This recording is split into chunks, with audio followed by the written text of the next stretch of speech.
Min, bahas sejarah tentara Soviet dong. Oke, mari kita bahas. Soviet nih bos, senggol dong. Sekali disenggol Jerman auto modar coy. Seperti biasa, karena materinya saya translatekan ke bahasa Indonesia dan saya nggak bisa bahasa Inggris. Dan saya juga bukan Vicky Naki yang bisa bahasa Rusia, serta bukan John in the House yang pakai opening UUAA. Maka dari itu, jika salah mohon dikoreksi, jika kurang mohon ditambah, jika ada referensi lebih mari kita saling berbagi.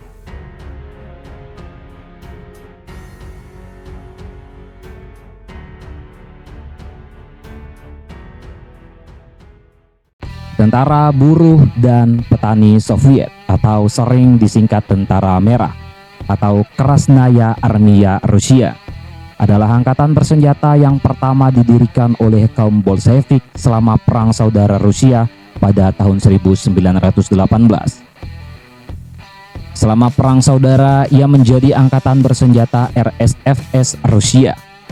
Pada tahun 1922, ia menjadi angkatan bersenjata Uni Republik Sosialis Soviet yang baru saja didirikan pada tahun tersebut. Angkatan bersenjata itu kemudian menjadi angkatan bersenjata terbesar di dunia dari tahun 1940-an sampai awal tahun 1990-an. Secara resmi, nama Tentara Merah mulai ditinggalkan pada tahun 1946 dan kemudian lebih dikenal dengan Angkatan Darat Soviet sebagai penggantinya. Tentara Merah memiliki peran besar dalam kemenangan sekutu di Perang Dunia Kedua.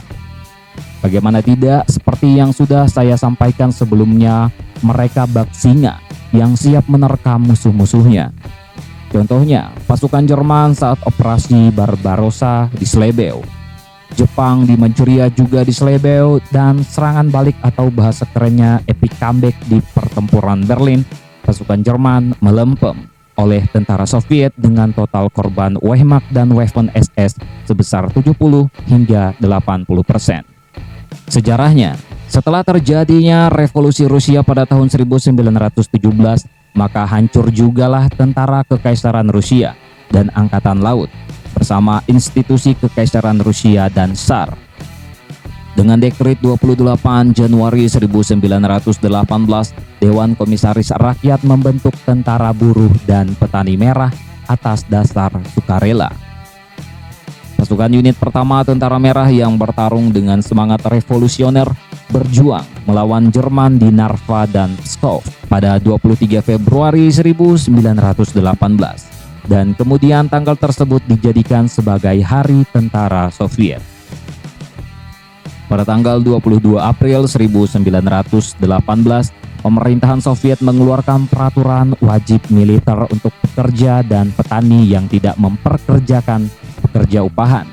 Ya, mungkin bisa dikatakan yang kerjaannya cuma duduk-duduk sambil ngudu terus mikirin nasib masa depan yang agak belum kelihatan hilalnya, maka direkrutlah mereka menjadi tentara. Dan ini adalah awal mula dari Tentara Merah. Pendirinya adalah Leon Trotsky, komisaris untuk perang sejak Maret 1918 hingga ia kehilangan jabatan pada November 1924. Tentara Merah direkrut secara eksklusif dari kalangan pekerja dan petani dan segera menghadapi masalah menciptakan korps petugas yang kompeten dan andal.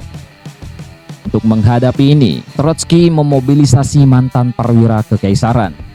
Hingga pada tahun 1921, sekitar 50.000 perwira semacam itu bertugas di Tentara Merah dengan beberapa pengecualian tetap loyal terhadap rezim Soviet.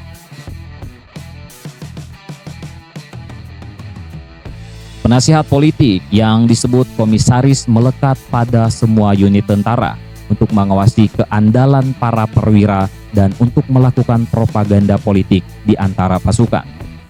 Ketika Perang Saudara Rusia berlanjut, sekolah pelatihan perwira jangka pendek mulai menghasilkan perwira yang dianggap lebih handal secara politik.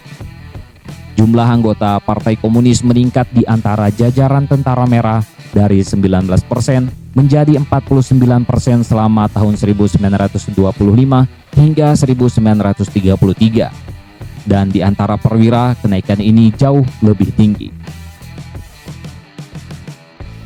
Selain itu, semua komandan adalah lulusan Akademi Militer Soviet dan sekolah pelatihan perwira yang penerimaannya terbatas pada yang direkomendasikan oleh Partai Komunis. Pada bulan Mei 1937 terjadi pembersihan etnis yang memengaruhi semua lawan potensial kepemimpinan Joseph Stalin, menghancurkan korps perwira dan sangat mengurangi moral dan efisien tentara merah. Pada 12 Juni, Michael Nikolayevich Tukhachevsky, komisaris wakil rakyat pertama perang, dan 7 jenderal tentara merah lainnya dinyatakan bersalah karena merencanakan untuk mengkhianati Uni Soviet ke Jepang dan Jerman. Dan semuanya ditembak. Karena adanya pembersihan dan banyak jenderal yang dikirim ke kamp kerja paksa menimbulkan efek yang lumayan terlihat jelas dalam kekalahan serius yang diderita oleh tentara merah selama bulan-bulan pertama invasi Jerman. Tetapi tak lama kemudian, sekumpulan komandan muda segera muncul untuk memimpin Uni Soviet meraih kemenangan dalam Perang Dunia Kedua. Pada akhir perang, Angkatan Bersenjata Soviet berjumlah sekitar 11.365.000 perwira dan pasukan. Namun demobilisasi mulai akhir tahun 1945 dan dalam beberapa tahun pasukan bersenjata turun menjadi kurang dari 3 juta tentara. Sebagai informasi, demobilisasi adalah tindakan penghentian pengarahan dan penghentian penggunaan sumber daya nasional serta sarana dan prasarana nasional yang berlaku untuk seluruh wilayah negara yang diselenggarakan secara bertahap guna memulihkan fungsi dan tugas sebagai unsur seperti sebelum berlakunya mobilisasi. Pada tahun 1946, kata merah dihapus dari nama Angkatan Bersenjata. Dengan demikian, seorang prajurit Soviet yang sampai sekarang dikenal dengan Krasnoarmik atau tentara merah kemudian disebut sebagai Ryadovoy atau Ranger.